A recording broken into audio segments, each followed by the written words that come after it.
लातूर शहरातील खाडगाव रोड परिसरातील वाल इंग्लिश स्कूलच्या बाजूला महानगरपालिकेची पाणी पुरवठा करणारी पाईपलाईन फुटल्याने सकाळपासूनच लाखो लिटर पाणी वाया गेले।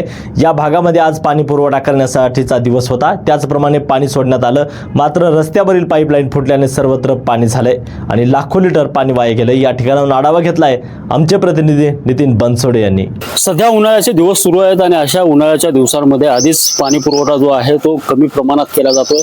किंबहुना 3 ते 4 दिवसानंतर लातूर शहराला एकदा पाणी पुरवठा होतोय। मात्र या ठिकाणी जर पाहायला गेलं तर खाडगाव रोड परिसरातील वाले इंग्लिश स्कूलच्या बाजूची ही परिस्थिती मी दाखवतोय। या ठिकाणी जी महानगरपालिकेची पाईपलाईन आहे ती फुटलेली आहे आणि या महानगरपालिकेच्या पाईपलाईन मधून लाखो लिटर पाणी जे आहे ते सकाळपासून वाया जात आहे आणि अशा पद्धतीने पाहायला गेलं तर ही महानगरपालिकेची कुठे ना कुठे एक निष्काळजीपणा या ठिकाणी दिसून येतो आणि या भागामध्ये आज पाणी सुटण्याचा वार आहे आणि त्या पाणी सुटण्याच्या वेळेमध्येच ही पाईपलाईन फुटल्यामुळं एकंदरीत सकाळपासून लाखो लिटर पाणी जे आहे ते वाया गेलेलं आहे। मात्र याकडे अद्यापही महानगरपालिकेचं दुर्लक्ष दिसून येत आहे। या भागामध्ये आता ही पाईपलाईन फुटल्यामुळं जवळपास या संपूर्ण भागामध्ये जो पाणी पुरवठा होणार आहे त्या पाणी पुरवठ्यामध्ये कुठेतरी व्यत्यय येणार आहे आणि पाणी पूर्णपणे हे वाया जात असल्यामुळं या भागात आज पाणी पुरवठा कमी केला जाणार आहे आणि थोड्या वेळामध्ये ही फुटलेली पाईपलाईन जी आहे ती ही पाईपलाईन आणि या भागातलं पाणी जे आहे ते बंद करण्यात येणार आहे।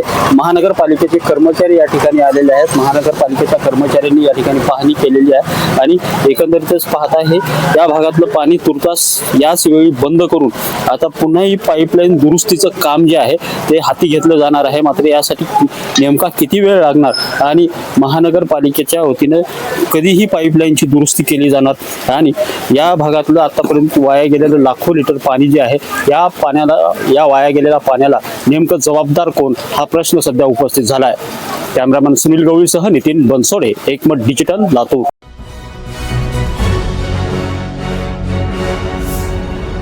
Thanks for watching Ekmat Digital.